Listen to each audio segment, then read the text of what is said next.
Hello guys, welcome back to my channel Pragya education society.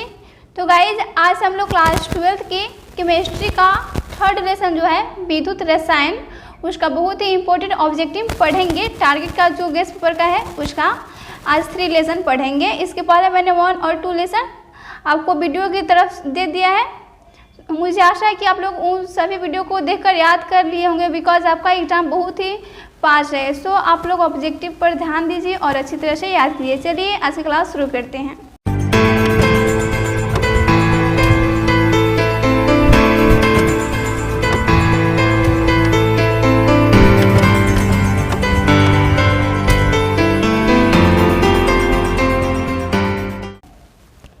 देखिए, विद्युत रसायन, इसका फर्स्ट देखिए ऑब्जेक्टिव क्या है। जब लेड संचय सेल को चार्ज किया जाता है तो निम्नलिखित में क्या होता है। लेड संचय सेल जो होता है उसे जब हम चार्ज करते हैं, उसे आवेश देते हैं, तो उसमें क्या होता है। तो इसका राइट आंसर होगा कि H2SO4 जो होता है सल्फ्यूरिक अम्ल, उसमें पुनः उत्पन्न हो जाता है। जब उसे चार्ज किया जाता है तो वह पुनः उसमें आ जाता है। ऑप्शन नंबर बी राइट होगा कि H2SO4 पुनः उत्पन्न हो जाता है। फिर देखिए अगला प्रश्न है, निम्नलिखित अभिक्रियाओं के लिए मानक इलेक्ट्रोड विभव का मान 25 डिग्री सेल्सियस पर दिया गया है। देखिए यहाँ पर दिया गया है मानक इलेक्ट्रोड विभव का मान, ये सभी दिया गया है, ये है और यह है। तो दिए गए सेल के Ag के विद्युतवाहक बल का मान पूछा जा रहा है। जो Ag है इसका विद्युतवाहक बल का, तो जो आपका सेल होता है उसमें सभी प्लस होता है, माइनस भले यहाँ पर दिया है लेकिन प्लस होता है। तो अब 80 और 0 में दिया है तो 80 और फिर 14 को जोड़िएगा तो 94 आएगा। 0.94 वोल्ट होगा। ऑप्शन नंबर डी राइट होगा। ओके, फिर देखिए अगला प्रश्न है, हाइड्रोजन ऑक्सीजन सेल निम्नलिखित में किस तरह का सेल है। जो हाइड्रोजन ऑक्सीजन सेल है वह किस तरह का सेल है। तो इसका राइट आंसर होगा कि यह ईंधन सेल होता है। हाइड्रोजन ऑक्सीजन सेल यह ईंधन सेल होता है, एक प्रकार का ईंधन सेल है। फिर देखिए नेक्स्ट प्रश्न है, गैल्वेनिक सेल में एनोड होता है। गैल्वेनिक सेल जो होता है, गैल्वेनिक सेल, तो उसमें जो एनोड होता है, ऐसे तो आप जानते हैं कि एनोड धनात्मक होता है, कैथोड ऋणात्मक होता है, लेकिन जब सेल में हम पढ़ते हैं तो कुछ इसमें प्रक्रिया इसका उल्टा हो जाता है, अपोजिट हो जाता है। तो यहाँ पर देखिए एनोड पूछा जा रहा है तो इसका आप उल्टा करिएगा, ऋणात्मक होता है। वैसे हम जानते हैं ऐसे होता है एनोड धनात्मक, लेकिन यहाँ पर ऋणात्मक होता है गैल्वेनिक सेल में। ऑप्शन नंबर ए राइट हुआ कि ऋणात्मक इलेक्ट्रोड होता है। ओके, फिर देखिए अगला प्रश्न है, विद्युत धारा जब किसी चालक से इलेक्ट्रॉनों के द्वारा प्रवाहित होती है तो चालक को कहते हैं। जब हम करंट जब किसी चालक से इलेक्ट्रॉन के द्वारा प्रवाहित करते हैं तो चालक को हम क्या बोलते हैं, उस चालक को। तो इसका राइट आंसर होगा ऑप्शन नंबर ए कि धात्विक चालक बोलते हैं, उससे हम धात्विक चालक बोलते हैं। ऑप्शन नंबर ए राइट होगा। फिर देखिए नेक्स्ट प्रश्न है, सेल जिसमें रासायनिक ऊर्जा विद्युत ऊर्जा में बदलती है उसे कहते हैं। वह सेल जिसमें रासायनिक ऊर्जा को जो विद्युत ऊर्जा में बदल देता है तो उसे हम क्या बोलते हैं। तो इसका राइट आंसर होगा उससे हम बोलते हैं galvanic cell. Option number B right हुआ, गैल्वेनिक सेल उसे हम बोलते हैं। फिर देखिए अगला प्रश्न है, जलीय घोल में हाइड्रोजन H2 इनमें से किसे अवकृत नहीं करेगा। जो ऑप्शन दिया है उसके अकॉर्डिंग कौन ऐसा ऑप्शन होगा जो कि उसे अवकृत मतलब उसे साइड नहीं करेगा, मतलब उसे विस्थापित नहीं करेगा। तो इसका राइट आंसर हो जाएगा आपका ऑप्शन नंबर ए, जो लोहा होता है Fe3+ होगा आपका। ऑप्शन नंबर ए राइट होगा, Fe को नहीं अवकृत करेगा हाइड्रोजन। फिर देखिए अगला प्रश्न है, किसका ऑक्सीकरण विभव सबसे अधिक है। ऑक्सीकरण विभव पूछा जा रहा है, जो ऑप्शन दिया इसको किसका ऑक्सीकरण विभव सबसे अधिक होगा। तो इन सभी में जिंक, कॉपर और फिर Ag दिया है, सिल्वर और मैग्नीशियम दिया है। तो इसमें से सबसे अधिक जो प्रबल है वह है आपका copper. Option number A right होगा, या इसका ऑक्सीकरण विभव सबसे अधिक होता है। फिर देखिए नेक्स्ट है, सोडियम फ्लोराइड Na2F होता है।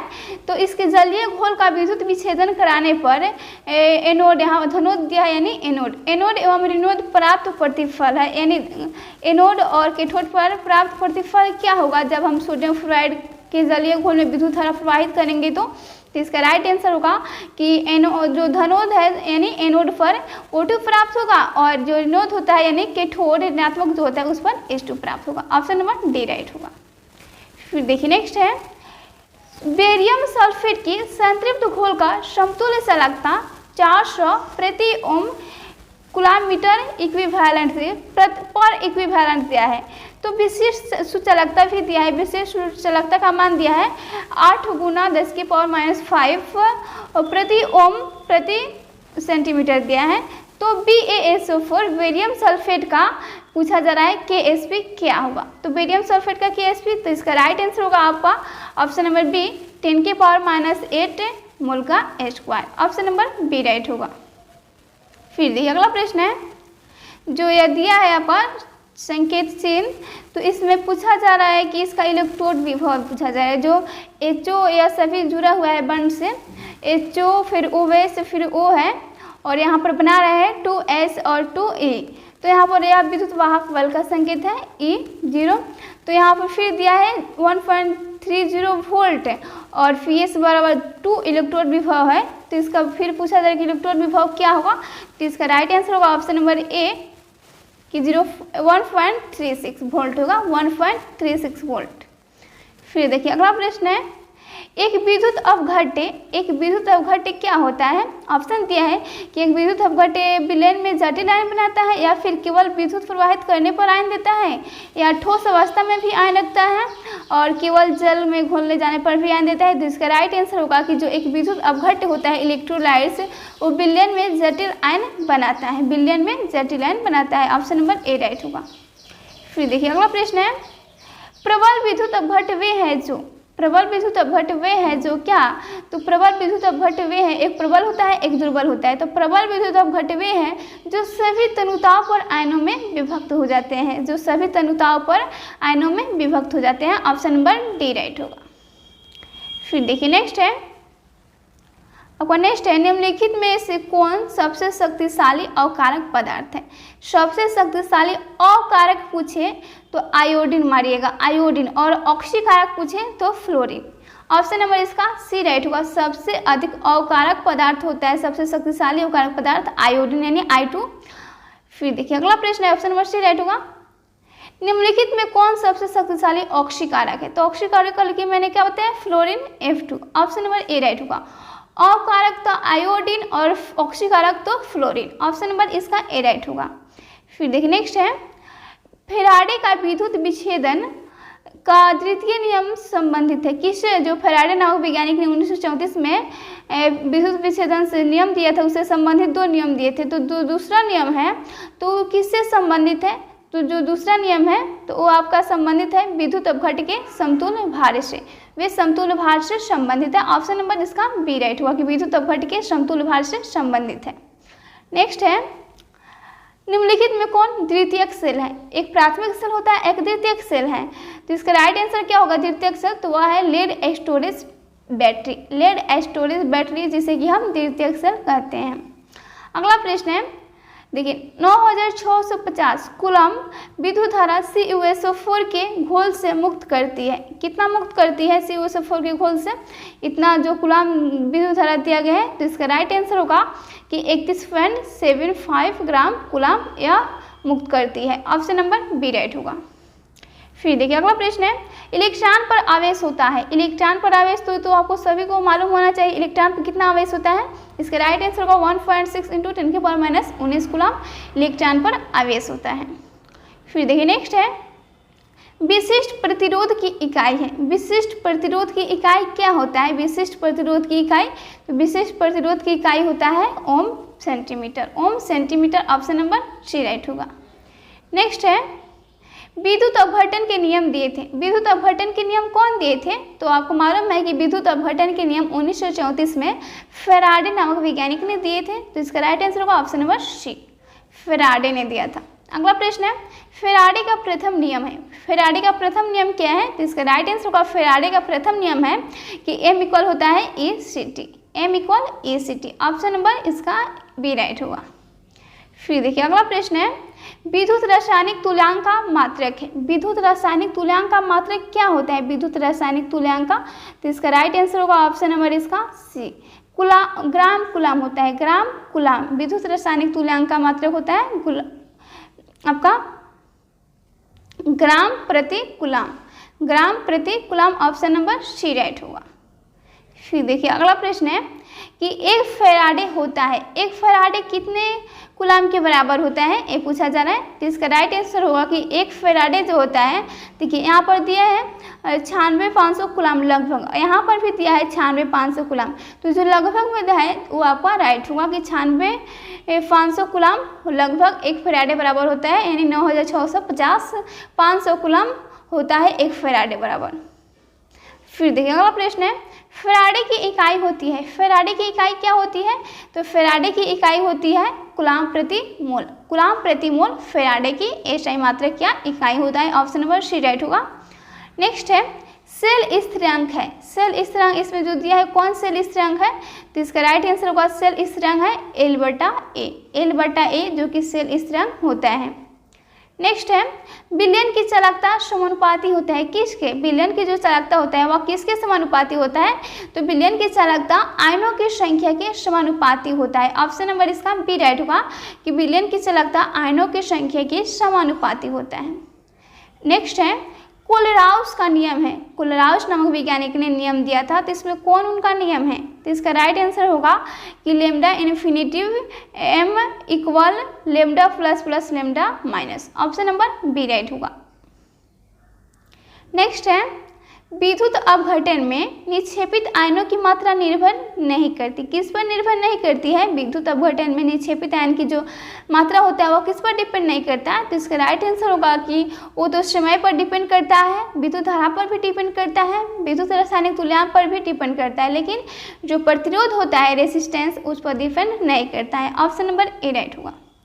फिर देखिए अगला प्रश्न है चालकता की इकाई है, चालकता का इकाई क्या होता है चालकता का, तो इसका राइट आंसर होगा चालकता का इकाई होता है प्रति ओम प्रति कूलाम मीटर, ऑप्शन नंबर इसका सी राइट होगा कि प्रति ओम प्रति सेंटीमीटर।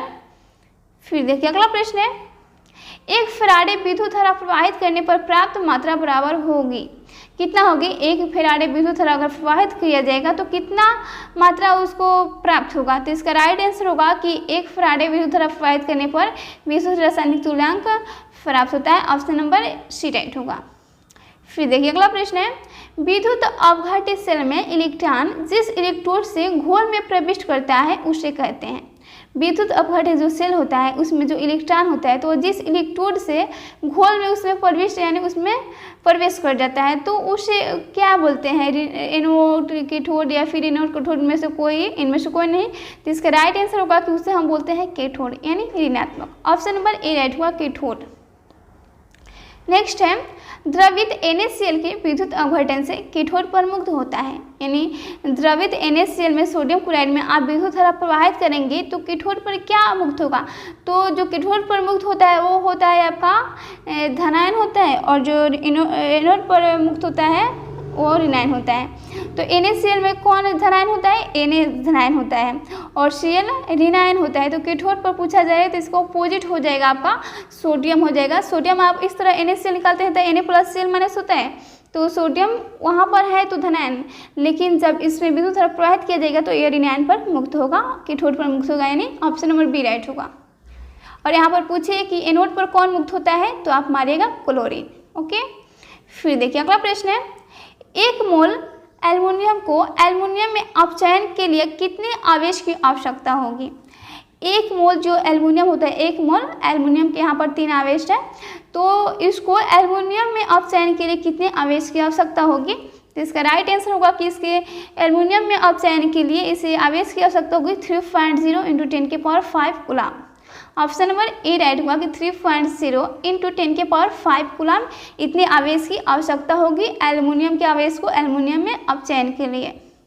नेक्स्ट है NaCl के तनु जलीय विलयन में विद्युत धारा प्रवाहित करने पर कैथोड पर मुक्त होता है, सोडियम क्लोराइड के तनु जलीय विलयन में विद्युत धारा प्रवाहित करने पर कैथोड पर क्या मुक्त होता है, तो कैथोड पर यहाँ पर तनु जलीय विलयन पूरा है तो H2 हाइड्रोजन उस पर कैथोड पर मुक्त होगा। नेक्स्ट है A, B और C तत्वों का मानक अपचयन विभव मान क्रमशः प्लस 0.68 वोल्ट, फिर -2.50 वोल्ट और -0.50 वोल्ट है, तो इनकी अपचयन शक्ति का क्रम है, जो कम है उससे आप शुरू कीजिएगा। तो सबसे कम इसमें कौन है, तो सबसे कम है आपका ऑप्शन, इसका सबसे कम यह है, तो यह किसका मान है? बी का मान है। यह बी है, यह ए है, फिर यह बी और सी। तो सबसे कम है उससे आप स्टार्ट कीजिएगा, तो बी, तो बी होगा, फिर होगा आपका सी और ए। तो इसका ऑप्शन क्या होगा right? Option number D right होगा कि B greater than C greater than A. Option number D right होगा। फिर देखिए अगला प्रश्न है, बिलियन में विद्युत का संचालन करते हैं। बिलियन में विद्युत का संचालन कौन करते हैं? तो इसका राइट आंसर होगा विद्युत अपघट्य। जितने भी इलेक्ट्रोलाइट्स विलयन होते हैं वे सभी विलयन में विद्युत का संचालन करते हैं। फिर देखिए नेक्स्ट है, किसी सेल अभिक्रिया की साम्यावस्था पर सेल का विद्युत वाहक बल होता है, कितना होता है? किसी सेल अभिक्रिया की साम्यावस्था पर सेल का विद्युत वाहक बल अगर पूछे तो वह 0 होता है। 0 राइट आंसर होगा। ऑप्शन नंबर बी होगा कि 0 होता है, 0 होता है। देखिए अगला प्रश्न है कि Zn यह ठोस अवस्था में है। ये सभी जो सेल का होता है ना वो मानक इलेक्ट्रोड लिखा गया है। तो यह किसका है? यह किसका मानक इलेक्ट्रोड है ये सभी? तो इसका राइट आंसर होगा कि यह डेनियल सेल जो होता है उसके बारे में यह दिया गया है। देखिए अब फिर आपका लास्ट प्रश्न है 40 नंबर है कि सेल में रिडॉक्स अभिक्रिया के होने के लिए सेल का विभवांतर विद्युत वाहक बल होना चाहिए। सेल में रिडॉक्स अभिक्रिया होने के लिए, रिडॉक्स अभिक्रिया किसे कहते हैं? तो जिसमें ऑक्सीकरण और अवकरण दोनों अभिक्रिया साथ साथ होता है तो उसे हम रिडॉक्स अभिक्रिया कहते हैं। तो सेल में पूछा जाए कि सेल में रिडॉक्स अभिक्रिया होने के लिए सेल का जो विद्युत वाहक बल होता है EMF, तो उसको क्या होना चाहिए? धनात्मक, ऋणात्मक या स्थिर या फिर शून्य? तो इसका राइट आंसर होगा कि विद्युत वाहक बल को धनात्मक होना चाहिए, तभी उसमें रिडॉक्स अभिक्रिया हो पाएगी। तो दोस्तों आज के वीडियो में इतना प्रश्न रहा, सभी को याद कीजिएगा क्योंकि ये सभी आपके एग्जाम के लिए बहुत ही इंपॉर्टेंट है। चलिए मिलते हैं अगले वीडियो में, तब तक के लिए जय हिंद जय भारत।